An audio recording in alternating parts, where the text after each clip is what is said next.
politically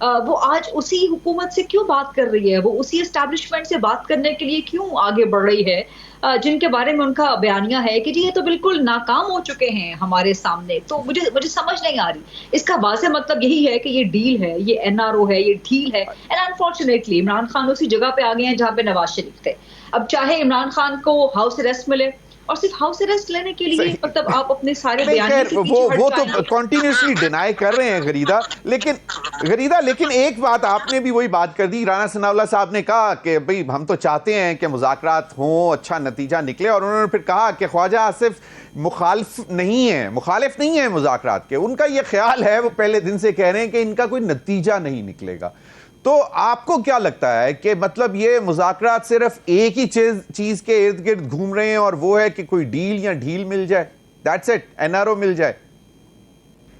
دیکھیے میرے نزدیک, میں ہمیشہ سے کہہ رہی ہوں, پہلے دن سے کہہ رہی ہوں کہ یہ 0+0 زیرو سم گیم, یہ مذاکرات مجھے اس قسم کے نظر آ رہے ہیں.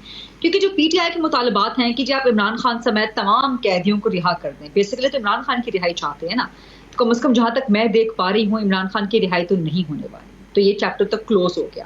کیا آپ ہاؤس اریسٹ پہ راضی ہو جائیں گے؟ اگر آپ ہاؤس اریسٹ پہ راضی ہو جائیں گے تو اس کے نتیجے میں ظاہر ہے آپ کو یقین دہانیاں کروائیں گے PTI والے. وہ کیا ہوں گی؟ کیا آپ اسٹیبلشمنٹ میں تنقید نہیں کریں گے, آپ نظام کو چھیڑیں گے نہیں؟ یہ پھر آپ کو وہی جا کے نقصان اٹھانا پڑے گا جو مسلم لیگ نون کو اٹھانا پڑا کہ اپنے ووٹ کو عزت دو کے بیانیے سے پیچھے ہٹ گئی. تو مطلب آپ کا پھر غریدہ, آپ کا کہنے کا مطلب ہے کہ PTI is better of while Khan is behind the bars. ابھی اس پر مزید ہی بات کرتے ہیں ناظرین. ابھی وقت ہوا ایک بریک کا. بریک کے بعد آئیں گے تو ذرا مذاکرات کی طرف چلیں گے اور جاننے کی کوشش کریں گے کہ مذاکرات کے حوالے سے ابھی بھی شک و شبہات کیوں ہیں. بریک کے بعد.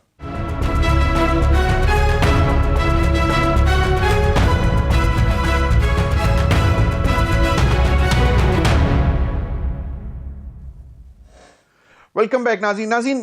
گفتگو کا آغاز کرنے سے پہلے مذاکرات کے حوالے سے میں چاہوں گا کہ خواجہ آصف صاحب نے جو بات کی وہ سن لیں, اور پھر اس کے بعد اسد کیسر صاحب نے بھی ان کا جواب دیا, وہ بھی ذرا سن لیں. ایک لمبا چوڑا ٹویٹر داغ دیا. میرا خیال ہے کہ اس کے بعد جو ہے مذاکرات جو ہے بنتے نہیں تھے, لیکن پھر بھی اتمام حجت کے لیے مذاکرات جو ہے جاری ہیں. میرا خیال ہے کہ ملاقات میں کوئی حرج نہیں ہے, کروا دینی چاہیے. لیکن جس طرح ملاقاتوں کو استعمال کیا جا رہا ہے سیاسی مقاصد کے لیے, میرا خیال ہے وہ بھی اس چیز میں ایک رکاوٹ بنتی جا رہی ہے. خواجہ آصف جو مسلسل اور مریم نواز جس طرح بات کر رہی ہے, کوشش کر رہی ہے کہ ہر ممکن طریقے سے اس مذاکرات کو ناکام بنایا جائے, اور پھر کہا جا رہا ہے کہ عمران خان ٹویٹ کر رہے ہیں. ہم نے پاکستان کے خاطر اپنے جو تحفظات تھے اس پہ ہم نے کافی کمی کی تاکہ ملک آگے بڑھے. میں صرف واضح کرنا چاہتا ہوں, نہ ہم کسی خوف پہ مبتلا, ہم جو کچھ کر رہے ہیں پاکستان کے لیے کر رہے ہیں. ہمیں کسی کی پرواہ نہیں ہے, صرف پاکستان کی پرواہ ہے. جی, میں چاہوں گا کہ پہلے شوکت یوسف زئی صاحب کا اس پر کمنٹ لے لوں. شوکت یوسف زئی صاحب, کیا وجہ ہے کہ مطلب لگتا ہے کہ جی اب معاملات آگے چلنے لگے ہیں پھر رک جاتے ہیں؟ پھر کہا گیا کہ ایاز صادق صاحب کو دوبارہ اپروچ کرنے کے لیے آپ لوگوں کو کہا گیا, اور سنا ہے کہ شاید کوشش بھی کی, لیکن ایاز صادق صاحب نے کہا ہے کہ بھئی میں تو اب کمیٹی کو یا حکومت پر زور نہیں دے سکتا کہ آپ کی PTI کی کمیٹی کی ملاقات کروائیں.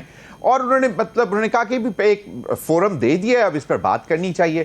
تو یہ جو صورتحال ہے, خواجہ آصف صاحب نے بھی کہا ہے کہ بیسیکلی اب مطلب کوئی نتیجہ نظر نہیں آ رہا. آپ کو کیا لگتا ہے جی؟ ڈیفینیٹلی جب حکومت کہہ رہے ہیں کہ نتیجہ نظر نہیں آ رہا ہے تو نہیں ہوگا نتیجہ, اس لیے کہ حکومت سیریس تو نظر نہیں آ رہی ہے. آپ دیکھ رہے ہیں کہ کمٹمنٹ کی تھی, خود عرفان صدیقی صاحب نے کہا کہ ہاں ہم نے کمٹمنٹ کی ہے, اس کمٹمنٹ کے لیے ہم نے بات بھی کی ہے. رانا ثناء اللہ صاحب نے بھی ایکسیپٹ کیا ہے کہ ہم نے بات کی ہے کہ جی ملاقات کرائی جائے. کون لوگ ہیں جو نہیں کرا رہے؟ تو اس کا مطلب ہے گورنمنٹ کے پاس اختیار نہیں ہے. یہ تو ایکسپوز ہو رہی ہے نا, گورنمنٹ تو ایکسپوز ہو گئی ہے. عمران خان تو اسی لیے کہتے تھے کہ میں مذاکرات ان کے ساتھ نہیں کر سکتا, ان کے پاس اختیار نہیں. یہ کہتے تھے جی ہم سیاسی لوگ ہیں, عمران سیاسی لوگوں سے بات نہیں کرتا.